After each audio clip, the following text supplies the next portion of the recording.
प्रिय स्टूडेंट्स, इस वीडियो में हम क्लास 8 हरियाणा बोर्ड के स्टूडेंट्स के लिए विशेष सूचना लेकर आए हैं जो कि बोर्ड ने जारी किया है।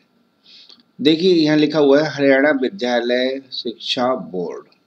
तो इस बोर्ड के द्वारा क्या कहा गया है, देखिए पाठ्यक्रम एवं अध्यायवार अंकों का विभाजन किस तरह से होगा 2023-24 में, वो हम यहाँ थोड़ा सा बताने जा रहे हैं आपको।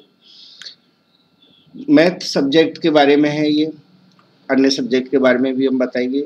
सबसे पहला आप पॉइंट पढ़िए, संपूर्ण पाठ्यक्रम के आधार पर वार्षिक परीक्षा होगी जैसे कि हमेशा होती रही है।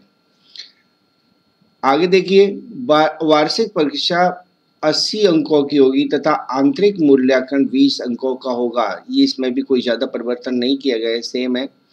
आंतरिक मूल्यांकन के लिए ये विशेष पॉइंट यहाँ से देखिए, आंतरिक मूल्यांकन के लिए 6 अंक के लिए पहला 6 अंक का बताया गया है।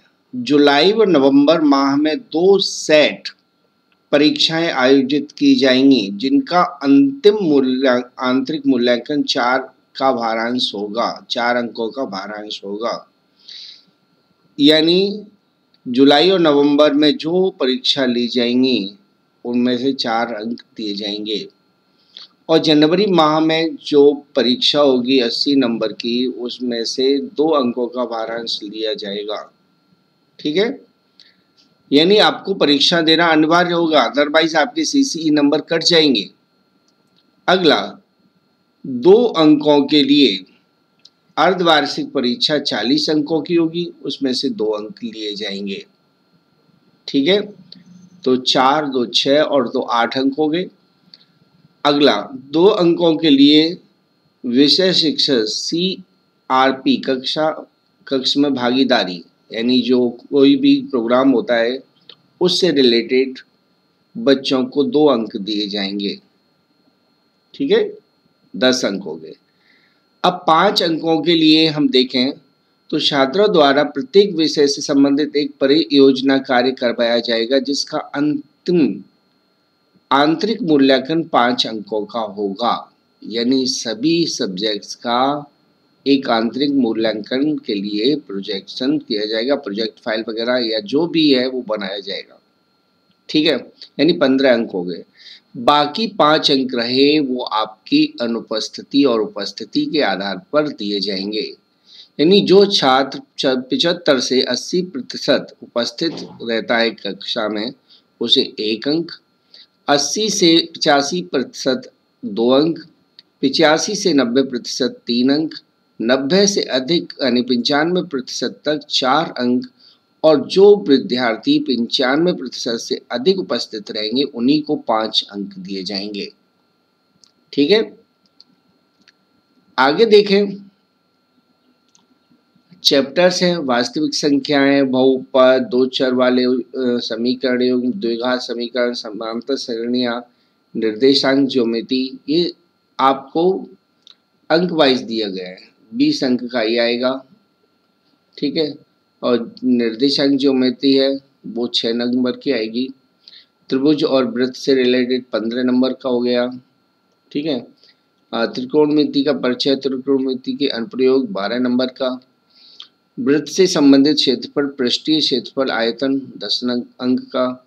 सांख्यिकी 11 अंक की और प्रायिकता इसमें ही इंक्लूड है। यानी कुल 80 नंबर का पेपर होगा, 20 नंबर का आंतरिक मूल्यांकन हो गया और 100 अंक का टोटल हो जाएगा। अब देखिए यहाँ से आगे पाठ्यक्रम में से जो पाठ्यक्रम हटा दिया गया है अब वो वार्षिक परीक्षा में नहीं आएगा, यानी न्यू बुक्स के अकॉर्डिंग आपका पेपर आएगा। क्या हटा दिया है, जैसे यूक्लिड का डिवीजन लेमा है वो हटा दिया है पाठ्यक्रम से। ठीक है, इसी तरह परमेय संख्याओं से संबंधित जो बातें हैं वो हटा दी गई है। तीसरा, बहुपदों के विभाजन एल्गोरिथम हटा दिया गया है। 2 चरों वाले रैखिक समीकरणों का युग्म है वो हटा दिया गया है। ठीक है, उपवेश है। वज्र गुणन विधि है यानी क्रॉस मल्टीप्लिकेशन मेथड है वो हटा दिया गया है। इसी तरह 2 चरों वाले रैखिक समीकरण में ये पार्ट हटा दिए गए हैं।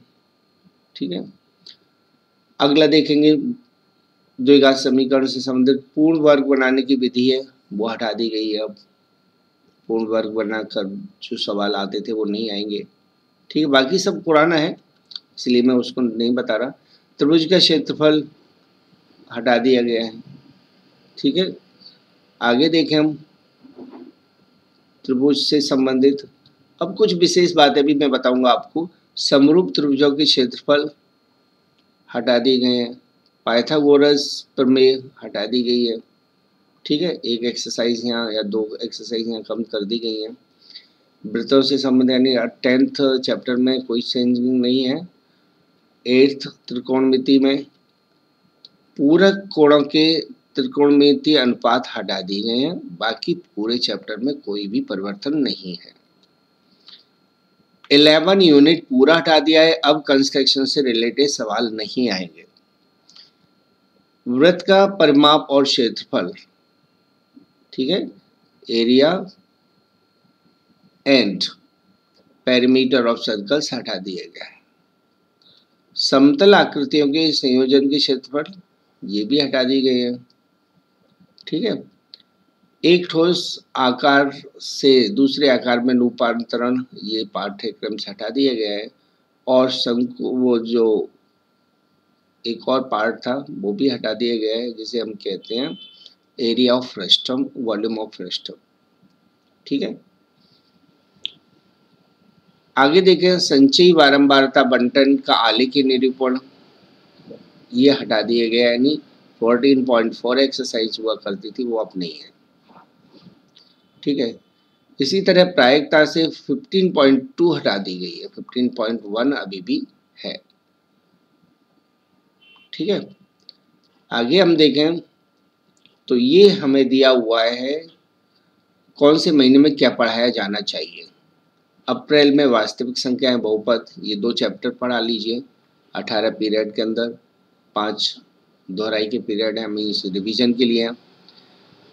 2 चर वाले रैखिक समीकरण और युग्म द्विघात समीकरण ये मई में 19 पीरियड मिलेंगे। 5 आपके दोहराई के पीरियड है।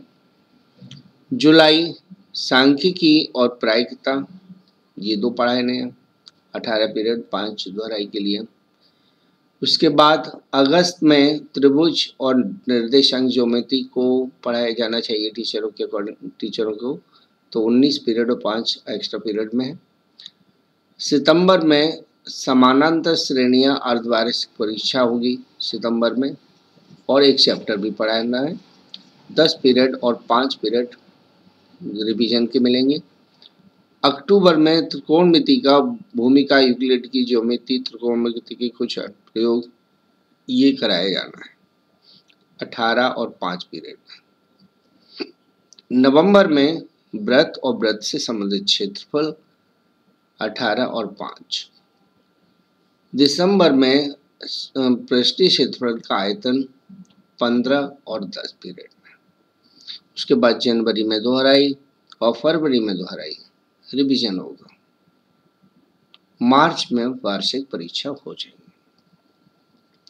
आगे देखिए विशेष चीज नोट, विषय शिक्षकों को सलाह दी जाती है कि वे छात्रों को शब्दावली या अवधारणा की स्पष्टता को बढ़ाने के लिए अध्यायों में उपयोग की जाने वाली शब्दावली, परिभाषात्मक शब्दों की नोटबुक तैयार करने के लिए निर्देशित करें। यानी जो डेफिनेशन से संबंधित चीजें हैं उनको भी बच्चों को लिखाएं, ऐसा निर्देश लिखा हुआ है। आगे देखें, यह विशेष चीज ध्यान दें, जो पुस्तकें हैं वो हमें कौन सी पढ़नी चाहिए। तो मैथ की एक तो बुक होती है आपकी NCERT की, वो आपको पढ़नी है। दूसरा ये कि अब आपको एग्जाम्पलर प्रॉब्लम्स को भी पढ़ना है। एग्जाम्पल प्रॉब्लम से भी क्वेश्चन दिए जाएंगे। ठीक है, तो इसको भी आपको स्टडी करना है। अब प्रश्न पत्र को देखें तो इस बार 20 क्वेश्चन आएंगे ऑब्जेक्टिव। ठीक है, 18 बहुविकल्पीय, 1 शब्द उत्तर, रिक्त स्थान पूर्ति, सत्य असत्य, 2 अभिकथन तर्क आधारित प्रश्न होंगे जिनमें से प्रत्येक 1-1 अंक का होगा। ठीक है, तो ये है आपका क्वेश्चन पेपर का प्रारूप, तो 20 अंक यहाँ हो जाएंगे। उसके बाद 2 अति लघुत्तरीय प्रश्न आएंगे, 2 अंक के होंगे प्रत्येक, और संख्या 5 होगी, तो 10 अंक यहाँ पर मिल जाएंगे। ठीक है, इसमें 5 में से 2 अंकों में आंतरिक चयन उपलब्ध होगा। यहाँ ऑब्जेक्टिव दिया जाएगा कि कोई सिलेक्शन कर सकते हैं आप इन क्वेश्चंस में से। लघु उत्तरात्मक प्रश्न 3 नंबर के 6 होंगे, यानी 18 नंबर के कुल क्वेश्चंस आएंगे। लघु उत्तरात्मक प्रश्न होंगे जिनमें से प्रत्येक प्रश्न 3 अंक का होगा। ये बात ध्यान रखिए, प्रत्येक प्रश्न 3 अंक का होगा। 6 प्रश्नों में से 2 प्रश्नों में आंतरिक चयन होगा, यानी आपको सिलेक्शन करना है कि आपको कौन सा क्वेश्चन उनमें से सॉल्व करना है, जिसे हम कहते हैं अथवा। दीर्घ उत्तरीय प्रश्न में देखें तो 5 अंक के 5 अंक के 4 क्वेश्चन होंगे, 20 नंबर टोटल हो जाएंगे। 4 दीर्घ उत्तरात्मक प्रश्न होंगे जिनमें से प्रत्येक 5 अंक का होगा। 4 प्रश्नों में से प्रत्येक प्रश्न में आंतरिक चयन उपलब्ध होगा। अब यहाँ एक विशेष चीज बढ़ा दी गई है, केस आधारित प्रश्न भी डाल दिए गए हैं जो कि सीबीएसई में आते थे। वो 4 अंक के 3 क्वेश्चन होंगे। प्रकरण अध्ययन आधारित प्रश्न होंगे जिनमें से प्रत्येक 4 अंक का होगा, यानी 12 अंक आपको यहां से मिलेंगे। केस आधारित प्रश्न, ठीक है। टोटल 38 क्वेश्चन आएंगे, 80 नंबर का पेपर होगा। तो लास्ट पॉइंट को जरूर ध्यान रखें कि केस आधारित 3 क्वेश्चन आएंगे। ठीक है, बस ये आगे इंग्लिश में लिखा हुआ है सारा कुछ, और मैंने हिंदी में आपको पूरा बता दिया है। ठीक है, तो आपको ये जानकारी कैसी लगी, और आप अन्य पेपरों की जानकारी लेना चाहते हैं तो मैं जल्दी से वीडियो बना दूंगा। इस चैनल पर, इस वीडियो पर जितने अधिक लाइक हो सके वो जरूर करिएगा।